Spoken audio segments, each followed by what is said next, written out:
Fala pessoal, aqui é Viver de Dividendos e esse é mais um vídeo da série Balanços Comentados. Na verdade, hoje a gente não vai falar de uma empresa específica, a gente vai falar de um setor. Semana passada me pediram para trazer uma análise aí de algumas empresas de automóveis e eu acabei optando por trazer uma visão geral do setor como um todo. De modo geral, quem está acompanhando as notícias aqui no Brasil, sabe que o setor de automóveis aqui, as montadoras de automóveis no Brasil estão passando por sérias dificuldades. E elas alegam que as vendas estão caindo cada vez mais, as receitas estão fracas e tal. Então é bom a gente ter uma ideia se esse aí é um panorama a nível Brasil ou se isso daí está a nível mundial. Como é que anda o resultado dessas empresas como um todo, se elas estão performando melhor do que antes ou se estão piorando esses números. Então isso daí vem dar um pouco de luz nesses pontos aí. Como são muitas empresas que tem nesse setor, eu optei por trazer aí um apanhado aí de cada empresa aí, de cada país, vamos dizer assim. Então eu trouxe aí a Toyota, que representa aí uma empresa japonesa, a Fiat, que é uma empresa italiana, a Ford, que é uma empresa americana, Peugeot, que é francesa, a Audi, que seria uma empresa alemã, e a Tesla. A Tesla é uma empresa americana, mas ela é um pouquinho diferente de todas essas outras aqui. Ela tem um case de negócio muito interessante. A gente vai falar um pouquinho dela no final, mas para começar a gente vai falar aí primeiro da Toyota. A Toyota é uma firma de automóveis, na verdade Toyota é um monstro, né? Vende de tudo, mas aí basicamente ela é a maior empresa de automobilística do mundo, em valor de mercado. E os números dela são bem interessantes, aí batem, comparado com os outros players do mercado, faz jus ao fato dela ser a maior empresa de, de, de automóveis do mundo. Então a gente tem aí um crescimento da receita ao longo do tempo. Essas receitas aqui estão um pouco emboladas, porque esses números aqui não estão em dólares, estão em ien japonês. E quem já foi no Japão sabe que as coisas lá são tudo assim, na faixa dos 100 mil, 200 mil. Então são muitas casas decimais. Aí aqui são 26 trilhões de ienes. Então é uma coisa absurda. Eu lembro que uma vez eu fui pro Japão numa viagem e os celulares lá, o iPhone lá era tipo coisa de 300 mil ienes, se eu não me engano, na época. Era uma coisa absurda. Se você convertesse assim em real, era muito mais barato. Eu acho que chegava a ser mais barato do que nos Estados Unidos. Mas se você olhava aqueles números gigantes, você até assustava. É, Desculpa. Então, assim, toda empresa de automóvel é uma empresa de consumo cíclico. Então, é natural que vai ter momentos aí que ela vai passar por dificuldades. E a gente vê aqui que todas as empresas, apesar dela ter mantido aí uma receita crescente, ela teve uma séria dificuldade aqui em 2009. Ela fechou com um prejuízo em 2009 aí, uma receita operacional, né? Porque seria abatendo aí os custos administrativos, custos de vendas e tal, aquelas coisas todas. Ela ficou com prejuízo de 461 bilhões de ienes. Então na verdade, todas as empresas desse setor, se você olhar em 2009, elas tiveram dificuldades. Foi por causa da crise de 2008. Teve uma crise em 2008 e bateu o reflexo em 2009. Então todas essas empresas tiveram dificuldade. Mas ela conseguiu reverter esse quadro aí logo no ano seguinte, ela já fechou com lucro, foi crescendo aí esse lucro ano a ano, e hoje ela está aí, vamos dizer, nos moldes, aí, nos níveis que estava em 2008, quando ela estava com 2 trilhões de receita operacional. Bateu aí agora nesse último trimestre 2,5 trilhões. A margem operacional dela é excelente, uma das melhores do setor, assim, disparado, apesar de ter caído aqui e veio subindo novamente, como aconteceu com a receita operacional. O lucro que é interessante, o lucro, ela teve um crescimento do lucro muito superior ao crescimento da receita operacional, que se a gente for ver aí, a receita operacional quase que bateu a mesma coisa, e o lucro dela foi bem superior ao crescimento da receita, o que é ótimo, né, que mostra aí um crescimento da produtividade da empresa, a empresa está se tornando mais produtiva. De modo geral, aí, a maioria das empresas não distribui dividendos, mas a Toyota distribui, então ela vem aí, interrompeu os dividendos aqui em 2009, claro, por conta do prejuízo, mas depois vem mantendo uma taxa de crescimento saudável dos dividendos.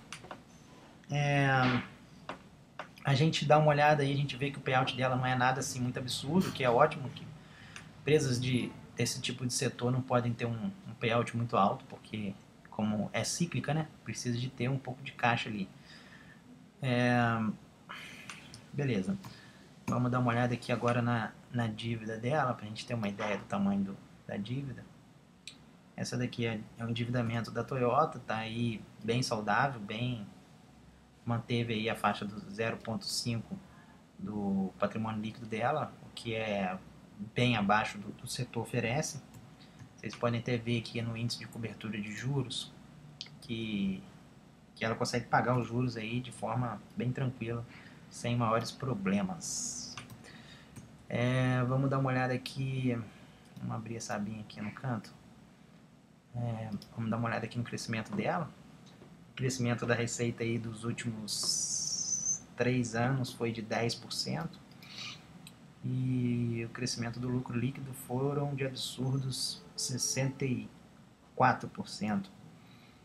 O que é um número excelente, mas tem que ver se ele vai se manter aí ao longo dos próximos anos. Já tem 2 anos que ela vem mantendo esse crescimento de lucro. Lógico que nenhuma empresa vai conseguir crescer para sempre nessa proporção, mas vai acompanhar.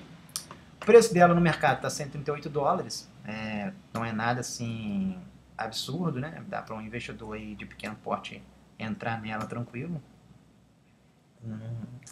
O que eu queria trazer aqui é esse quadrinho aqui. Eu gosto sempre de dar uma olhada nesse quadrinho, que eu acho ele muito interessante, que ele faz uma comparação da empresa com o setor como um todo. Então a gente dá uma olhada aí, o PL dela está em 13, o setor tá batendo 14, então ela está aí um pouco abaixo do setor. Eu não me preocupo muito com isso, mas eu gosto mais de olhar isso aqui, ó, o crescimento da receita dos 10% nos últimos 3 anos, enquanto o setor cresceu 6,8%.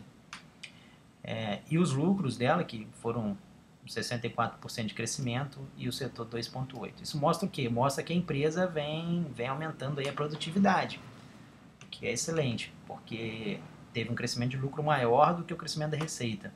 Isso é um crescimento de produtividade da empresa. Aí você observa isso também pelas margens dela, né? A margem da Toyota é 9,6%, enquanto o setor tem 6%. E a margem líquida dela é quase o dobro do setor, entendeu? Então ela tem uma margem excelente. O endividamento dela é totalmente saudável, 0,6%, enquanto o setor está em 100% do capital líquido, né? Endividado. Patrimônio líquido, né? Capital não. Bom, agora a gente dando para o próximo da lista aqui seria a Fiat. A Fiat é uma empresa italiana e a Fiat Automóveis, uma empresa italiana. A gente vai olhar aí que as receitas delas aí a receita dela ao longo dos últimos 10 anos seguiu mais ou menos em linha com a da Toyota, só que o prejuízo dela não se bateu aí na receita operacional. A gente pode ver aqui, ó, a receita operacional dela conseguiu se manter aí até relativamente positivo. O problema dela foi no lucro líquido. Provavelmente deve ser um endividamento um pouco maior do que a Toyota, mas vamos dar uma olhada mais pra frente. Aí a gente olha aqui a margem dela, está bem abaixo do que a Toyota vem oferecendo.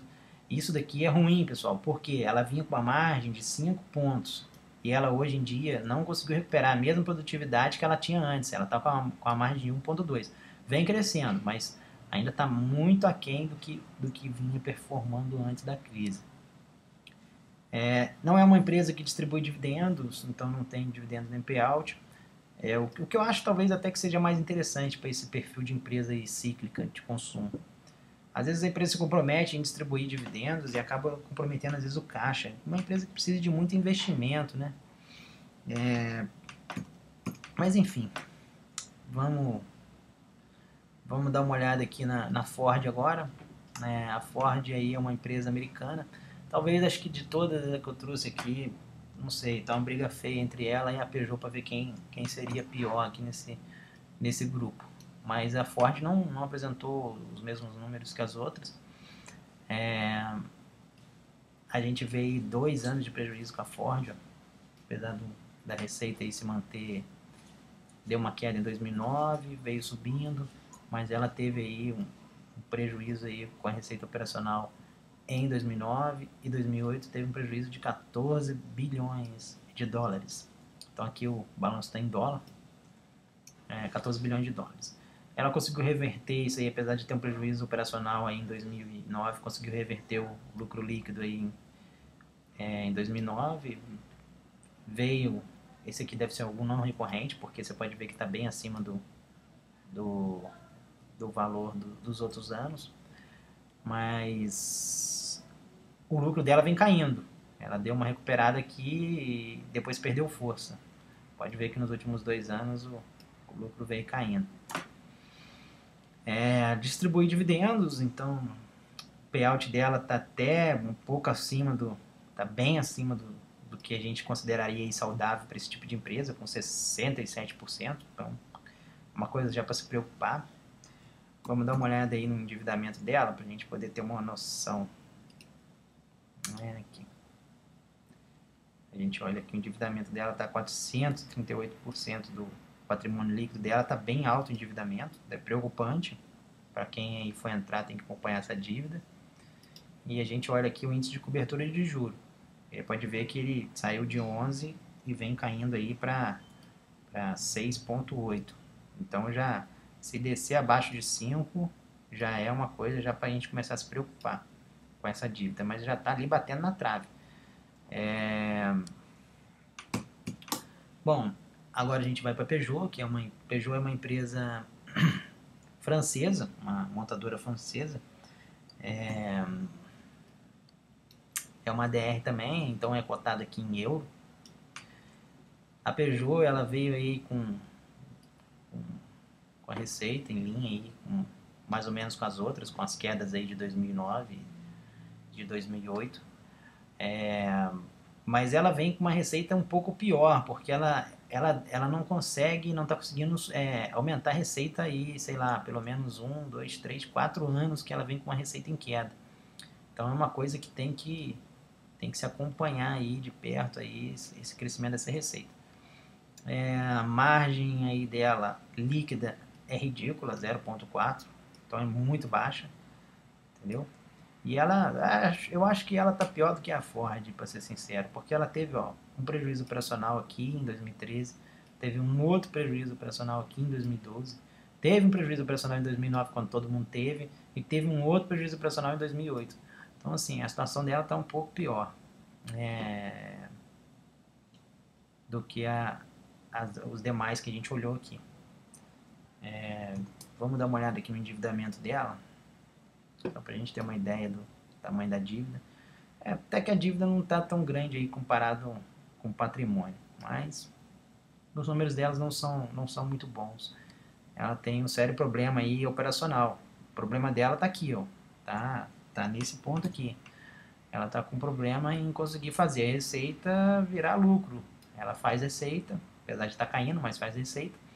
E essa receita aí ela tem um alto custo operacional. Então ela tinha que focar nisso aqui, reduzir esse custo operacional aí, ou aumentar essa margem operacional dela que está muito baixa mesmo. Agora a gente vai falar um pouquinho da Audi. A Audi é uma empresa alemã.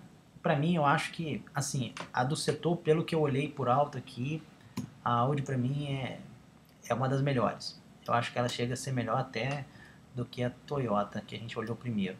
Mas a Toyota não tá uma empresa ruim. Eu acho que as duas estão ali no páreo duro. Mas eu daria um ponto a favor da Audi, porque ela passou muito melhor pela crise do que a Toyota. Então a gente olha aqui na receita dela, ela vinha aí 33, 34 bilhões de euros, né? Vai sempre observar aqui que aqui é euro, 34 bilhões de euros. Depois, em 2009, a crise bateu, ela caiu para 29, e já logo em 2010 começou o processo de recuperação. E ela já está com uma receita superior, bem superior aos patamares que ela tinha em 2008. Então, se a gente for ver, ela conseguiu se recuperar muito bem aí, comparado com a Toyota, que hoje chegou nos níveis de 2008, ela conseguiu se recuperar muito bem, comparado com os concorrentes. A gente tem aí uma receita operacional dela, você pode ver que em momento algum, mesmo apesar de toda aquela dificuldade em 2009, que todas as empresas fecharam no vermelho, a Audi conseguiu lá fechar no azulzinho lá com 1,6 bilhão de euros de lucro. E o lucro líquido dela também vem aí com um crescimento ao longo do tempo, 800. Teve a queda de 2009, mas depois vem mantendo o crescimento. E a margem dela, que também é uma margem bem interessante, 9,6. Está mais ou menos em linha com o que a Toyota apresentou. A empresa basicamente não distribui dividendos, teve uma distribuição aí em 2012, mas a gente pode até desconsiderar, porque basicamente ela não distribui em momento algum dividendos. Então é uma empresa que não distribui dividendos. Vamos dar uma olhada aí no endividamento dela, pra gente ter uma ideia. Não tem dívida, né? Aqui, ó, uma empresa sem dívida. Aí você já vê que excelente que é. Vamos abrir nessa páginazinha. É uma empresa basicamente sem dívida. Vamos dar uma olhada no crescimento dela aqui. Crescimento da receita aí dos últimos 3 anos se manteve estável. Caiu 0,055, praticamente não cresceu. Mas nos últimos 10 teve um crescimento aí de 17%. Vamos dar uma olhada naquele. O preço dela que é um pouquinho desanimador para o pequeno investidor, né? 849 dólares, então assim, cada dólar aí hoje em dia está valendo, cada Obama hoje em dia vale 3 Dilmas, né? Então tá com preço um pouquinho alto aí o valor da cotação. Isso aqui é natural, porque a empresa não distribui dividendos, então geralmente a empresa que não distribui dividendo, a cotação dela acaba subindo um pouco mesmo. Mas vamos só dar uma olhada aqui no retorno aí, ao longo dos últimos 10 anos, foi de 10%, praticamente não saiu do lugar, né? Para quem tem ação dela aí há 10 anos atrás e tem hoje, praticamente não saiu do lugar o preço da ação. Aqui, pronto. A gente olha o quadrinho aqui comparando ela com o setor, ela tem aí um PL até baixo aí para uma empresa que não distribui dividendos, eu acho baixo. O crescimento da receita de 6,9, está em linha com o do setor. E teve uma queda aí nos últimos 3 anos do lucro líquido. Foi um pouco a menos do setor, mas teve uma queda. A margem dela é boa, tanto essa quanto a margem líquida. A margem líquida dela, se não me engano, é até melhor do que a margem líquida da Toyota. E não tem endividamento algum, né? Zero de endividamento. Bom, de todas as que a gente olha aqui, acho que a mais interessante aqui seria a Audi, comparando os números, né, a grosso modo. Agora tem que analisar o case de negócio da empresa, né, o mercado que ela atua, como é que tá, distribuição aí e tal. Agora vamos falar um pouquinho da Tesla. A Tesla é uma empresa um pouquinho diferente de todas as outras. Você pode ver que ela não é, as outras geralmente são listadas na Bolsa de Nova York. Essa daqui é listada na Nasdaq. Ela é mais considerada, vamos dizer, uma empresa de tecnologia do que propriamente dito uma empresa de carros, né? Quem não conhece a Tesla, porque não vende carros delas aqui no Brasil, né, acho que é só importado, acessa o site dela para dar uma conhecida nessa empresa, essa empresa aqui é o futuro do automóvel. Essa empresa aqui vai representar o futuro do automóvel. São carros elétricos, ela é uma empresa de carros elétricos, e a ideia dela ela acabou com motor de combustão e botou todo o motor elétrico. Então, basicamente, você controla ela como um computador, né? E o fantástico dela é que você entra no carro, você pode trocar tudo no carro. Eu quero mudar o meu painel. Você vai e baixa um painel da internet e ele troca todo o seu painel do carro. Eu quero que o meu carro agora fique com a cor verde. Você manda, configura lá no computador, joga para dentro da central dela e o painel fica todo verde. Então, assim, o carro é totalmente tecnológico. O que eu acho que é o caminho, né? Assim, se a gente for olhar aí o setor de automóveis, ele é um setor que não evoluiu. Se você pega o setor de TI, que você vê uma evolução assim tremenda dos últimos aí 50 anos, você pega o setor de saúde, tem uma evolução tremenda dos últimos 50 anos, mas o setor de automóveis, até a aviação mesmo, o setor de automóveis estagnado, o carro é o mesmo, você abre a porta do carro do mesmo jeito, hoje, do que os caras quando em 1930 abriam a porta do carro, então assim, teve uma evolução, mas foi muito abaixo do que a evolução dos outros setores. Então é um setor que tem muito a crescer. Eu não sei se o pessoal acompanha muito notícia, Mas a gente vem aí, vem acompanhando aí que o Google fez um carro autônomo. Eu acho que esse daí é o futuro. O futuro, a gente não vai dirigir mais carro. Ah, porra, mas eu gosto de pilotar carro e tal, eu gosto de sair com o meu carro, passar marcha, não sei o quê. Beleza, você gosta, você vai ter o seu carro lá para você sair, mas no futuro as pessoas não vão andar mais de carro. As pessoas vão chegar, vão entrar dentro do carro, vai bater lá, ó, quero ir para o cinema. O carro vai levar ela e acabou, ela não vai dirigir mais. E a ideia é essa. Eu acredito que esse conceito que a gente tem de carro hoje vai mudar muito aí nesses próximos anos. E a gente vê aí movimentos aí de empresas como a Apple também, que vem tentando, que vem tentando aí entrar nesse mesmo mercado, né, de automóveis. A Apple parece que aí tem ideia aí de fazer uns carros autônomos aí também. Então a gente tem aí grandes empresas de tecnologia entrando no setor de automóveis. A gente pega aí, por exemplo, quando essas empresas aí de computadores como a Apple e o Google começaram a vender celulares, e as empresas como o Nokia aí, o Nokia da vida aí, falaram que não, esses caras de computador não entendem nada de celular, eles vão quebrar a cara aqui, e não sei o que. Hoje você vê o valor da Apple aí e o valor do Google e olha quanto está valendo a Nokia. Então essas empresas de TI, elas trazem muita tecnologia para dentro, embarcada quando elas entram no setor. E tanto o Google quanto a Apple, eles vêm aí namorando esse setor de automóveis aí cada vez mais. Então a tendência é que eles entrem. E hoje em dia, a maior empresa que se aproxima-se mais desse conceito aí de carro moderno, de carro tecnológico, seria a Tesla. Só que se você olhar os números dela hoje, você vê a receita aqui, ó. Ela entrou na bolsa em 2008, você vê que ela tem um crescimento absurdo da receita. O crescimento da receita é fantástico. Só que o problema dela está aqui, ó, na margem operacional. É uma empresa que, como ela é muito nova, uma empresa de carro, para ela tomar o mercado, leva-se anos e anos e anos. Isso daí rola uma especulação muito grande em cima da Tesla. Ela não entrega o resultado todo que vale hoje a ação, mas enfim, o pessoal aposta que mais para frente ela vai arrebentar a boca do balão.